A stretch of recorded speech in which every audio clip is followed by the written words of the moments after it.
Several weeks, we have been investigating how and why this could be allowed to happen. And now Eyewitness News reporter Josh Haskell shows you what's being done to get people services and start moving some of these RVs out. More Americans than ever are calling RVs home, but not by choice. Rising rents, job losses, and city crackdowns have forced thousands into vehicles just to survive. What looks like freedom is actually a crisis. We'll uncover the truth behind RV homelessness and why it's getting worse in 2025. RV homelessness is vastly different from the glamorous van life trend flooding social media. It has become the skid row for RV homelessness in LA County. People without a home living in hundreds of RVs in horrible condition. While influencers showcase scenic adventures and minimalist freedom, many Americans are turning to RVs not by choice, but as their last housing option. According to HUD, homelessness includes living in vehicles without access to consistent utilities or legal parking. RV homelessness occurs when people live in recreational vehicles out of economic necessity, after being priced out by rising rents, job loss, or eviction. I don't know how I can trust people if, I had a bad life myself. I don't want him to have a life like that.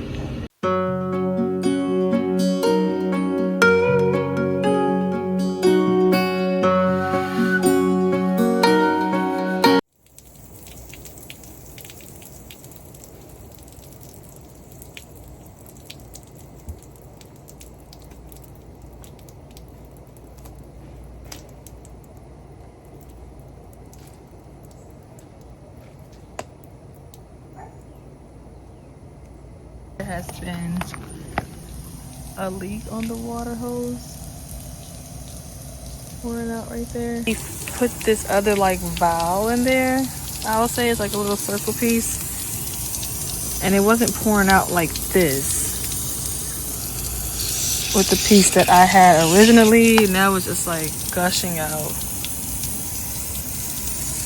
So they're gonna have him sit back over here.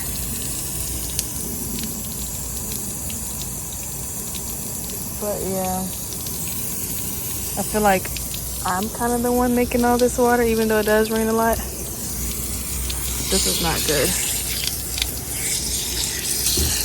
I'm gonna see what I can do myself first before he gets here. I would honestly admit that despite all the problems that I have encountered with RV living, I can truly say that I have been more at peace in my life than ever before. Just living on my own, navigating the world with my kids, and just trying to try something new and see where it will take me on this journey. I'm always praying, I'm always looking for guidance and letting, just God guide me and direct me into the way I need to go. And I just know that this is just the start of my journey. So much more to encounter, and I'm looking forward to it. Broken right there. I wonder how. Maybe from me twisting it, turning it? Well, I think it's right now, because if you look, you can see through it. Well, I'm glad it ain't the bigger problem. That's a plus. You can buy just the end, and I can put it on for you. Thank you. Thank you so much.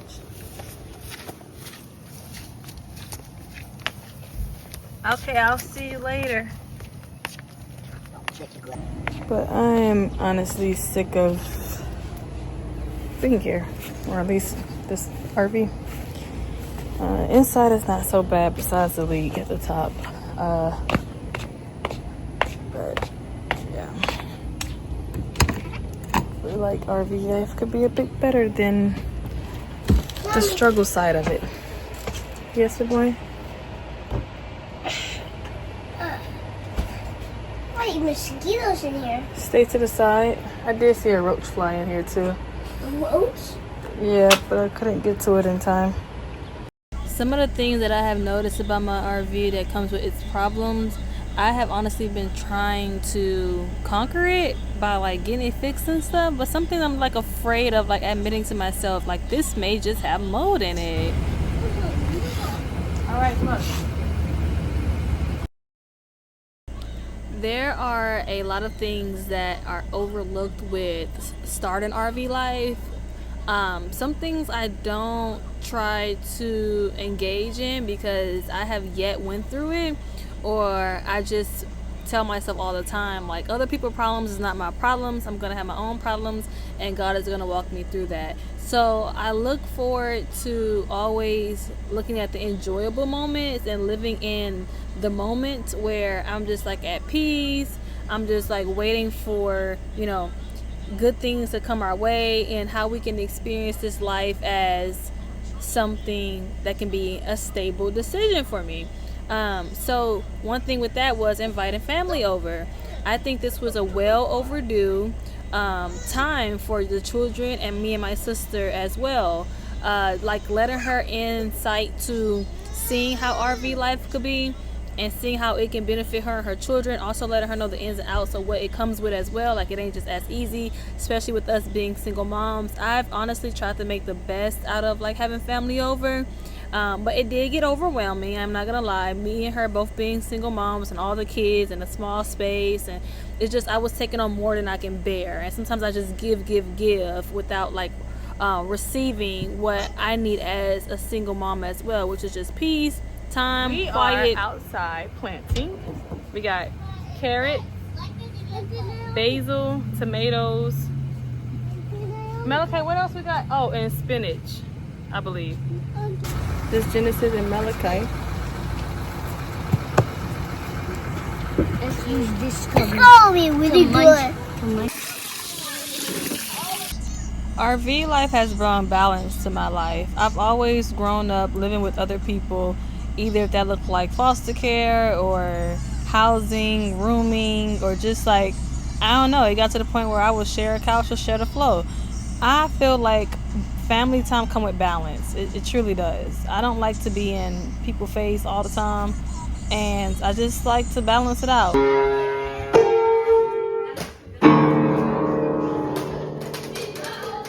Malachi has a performance today, so all week he's been going to this summer camp. It's like an indoor ninja gym, and they're gonna start like this performance today, which is the last day. So me and Puna gonna go see him, and they starting at 3 o'clock, 3:30 sharp. Yeah, and it's 2:29. No, 3:29. I'm always just like on the dot or late. So I'm about to head there now, y'all, and yeah.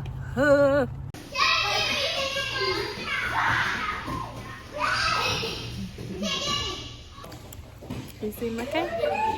Where Mackay? Okay, good job, Mackay.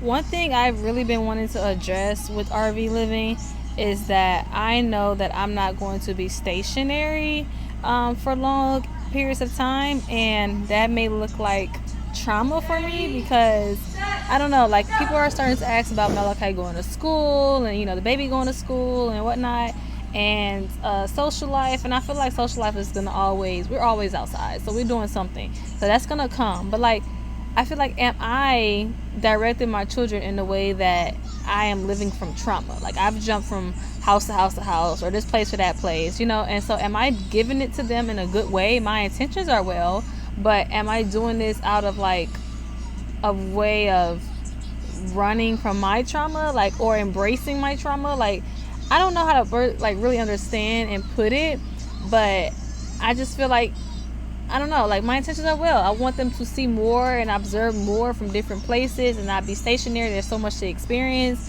but am I only giving them this lifestyle because that's all I know? I'm really praying and asking for guidance because I really don't want it to be a bad thing unintentionally as they grow up.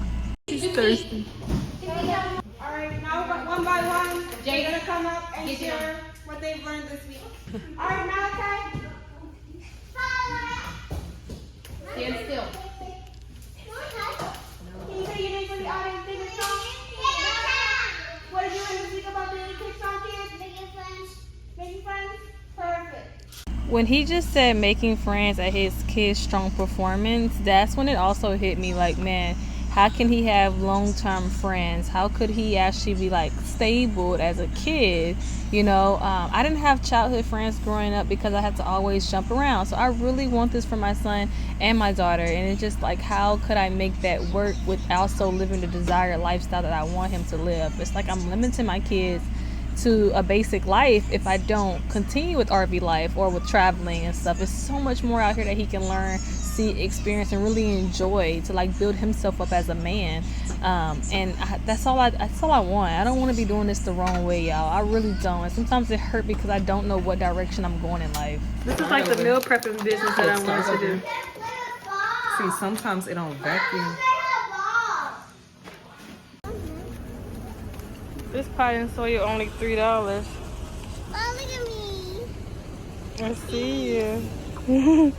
Every day my prayer stands on, Lord, Yahweh, I really want my life to look like the way you want me to pursue and not what the world sees as success. Because some people may think I'm living their dream life of RV and just freedom, quote, quote.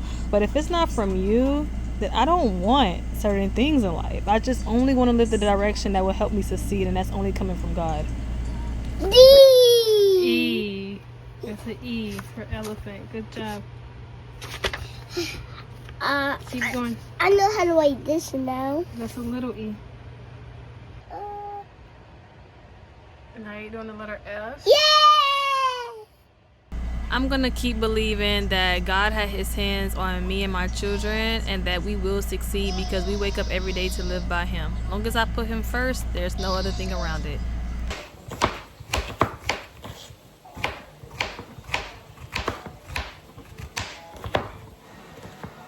Cooking with Amber. No. Amber, turn around. No.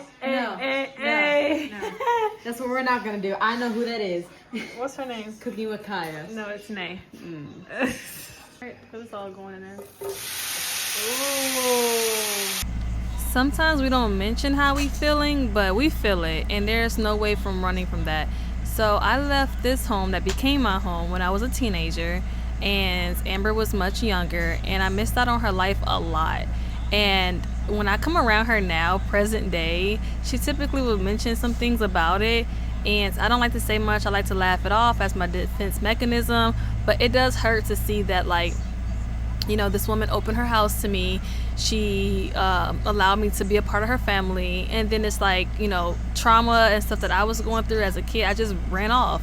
And I don't want to hurt people like that, and I don't want to show my kids how we get close to people and then we just leave unintentionally. But I feel like coming with RV life or like traveling the world, that's typically how it may turn out. Like, you know, you be certain places in the world at different periods of your life and different time frames, and it tends to like bring barriers towards relationships and friendships and stuff. And I don't want to feel like I'm doing this wrong. Maybe I'm only looking at the outside in, but it's good to be aware before you actually like jump into something, like all the protocols that it would take. One of those things is like Malachi being away from his father, and I don't speak on it much because we had an understanding on Malachi coming to live with me full-time down south, but it's still like that played a huge part too, and I feel like it's still playing a huge part. I don't know, there's just a lot of questions, a lot of answers that I have for myself and that I have for God personally, and I just want to make the right decision. I do, for my children. I don't want them to go through what I have to go through, because I feel half of the time like an closed book that needs to be opened. One of the pros about being stable is drawing close to people and having a village. After leaving the aquarium this day, Malachi decided to chew on some type of tree that I've never showed him that we eat from, and he literally had an allergic reaction. I had to rush him to the hospital. Traveling the world, that's another thing. Like, how do I know where the closest hospital is going to be? Like, I don't want to continuously put myself in a deeper hole trying to choose this RV lifestyle if I don't know all the ins and outs about it. I really don't, and I have so much more to research, and that's okay. Life comes with learning, life comes with obstacles, and it's just a journey. So anybody that's looking to like jump into this journey, just do your research, just study, and know that everything's gonna be okay.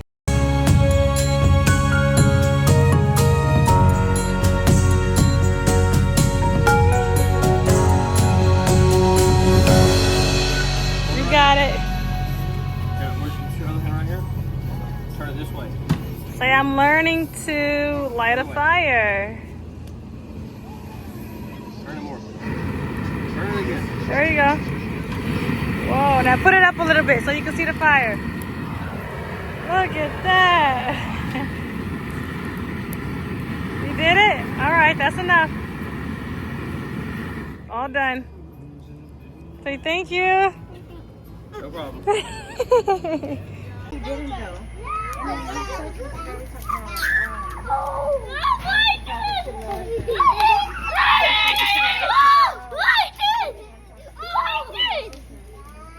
Good job. Share.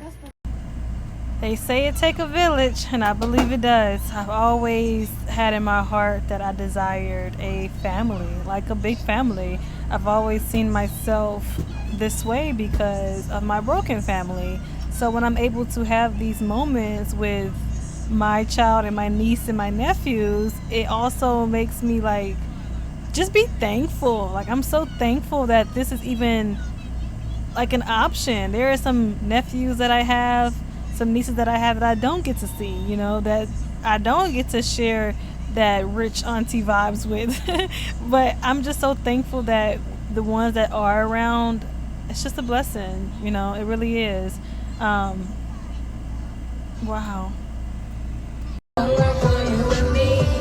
Oh, look at this sky. Oh my gosh, it looks like heaven is falling.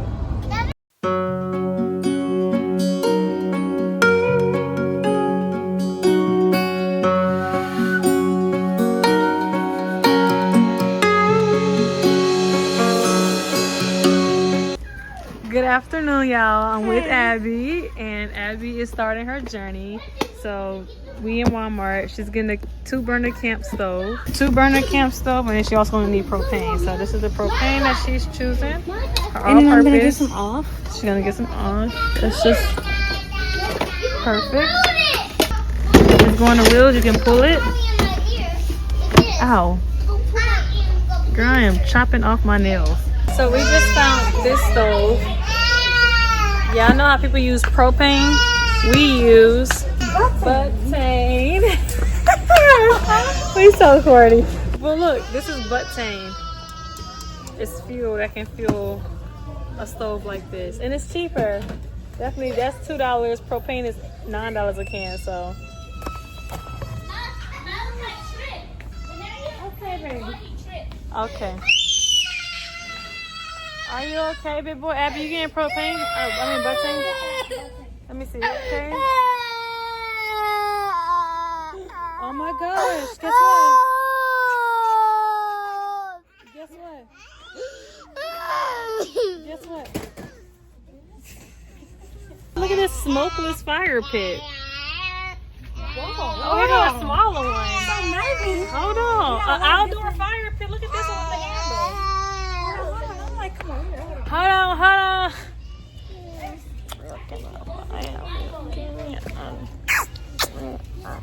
I'm the one. Mommy, look at that grill.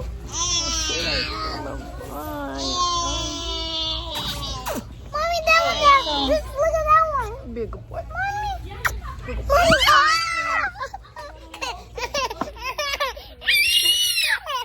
Yeah, he's okay.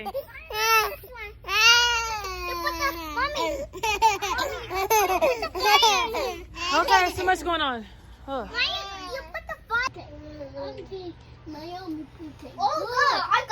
Auntie Naomi food tastes good. Jeremiah back this month. This is gonna be my second plate. Genesis in my face looking fingers something about more. This is her third plate. Malachi, Imuna plate was gone. Malachi looking hand. Yo! Oh my god! It's good. Genesis want more. No, you know how to swim? Yeah.